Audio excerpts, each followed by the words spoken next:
Good morning everyone. मैं परवेश from एमनीबीएच। मैं आपको रेस्पिरेटरी हाइजीन और ड्रॉपलेट प्रिकॉशंस के बारे में बताऊंगी। आजकल कोरोना फैला हुआ है काफ़ी, तो उसमें तो हमें सबसे ज़्यादा इन चीज़ों की ज़रूरत है। तो हमें रेस्पिरेटरी हाइजीन के लिए क्या करना है, अपने फेस को प्रॉपर, नोज और माउथ को प्रॉपर कवर करके रखना है। उसके लिए स्पेशल मास्क की ज़रूरत नहीं है।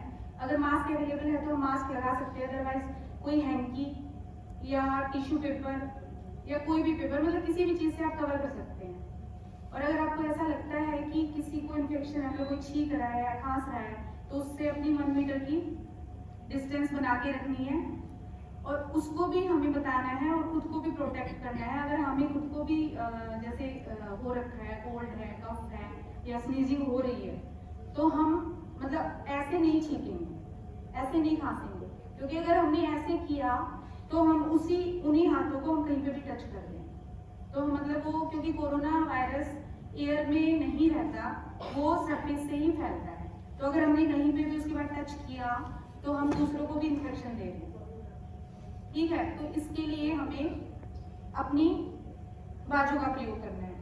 अगर हमें छींक आती है, खांसी आती है, कुछ भी आता है, तो हम ऐसे छींकेंगे या ऐसे खांसेंगे। और अगर आप कोई भी टिश्यू पेपर या कुछ भी पेपर यूज कर रहे हो तो उसको प्रॉपर डस्टबिन, येलो डस्टबिन में ही फेंकना है। कहीं इधर उधर नहीं डालना। अगर हम इधर उधर डालेंगे तो हम मतलब इन्फेक्शन फैला रहे हैं। ठीक है, और ड्रॉपलेट प्रिकॉशंस के लिए भी है ये सेम, कि हमें मतलब 1 मीटर का डिस्टेंस बना के रखना है, अपना फेस कवर करके रखना है, अननेसेसरी अपने फेस पे कहीं पर भी टच नहीं करना। हमें बार बार हाथ धोने, जैसे कि मुखराज जी ने बताया, और वो हम दोनों तरीके से कर सकते हैं, सोप एंड वाटर से या हैंड स्क्रब से।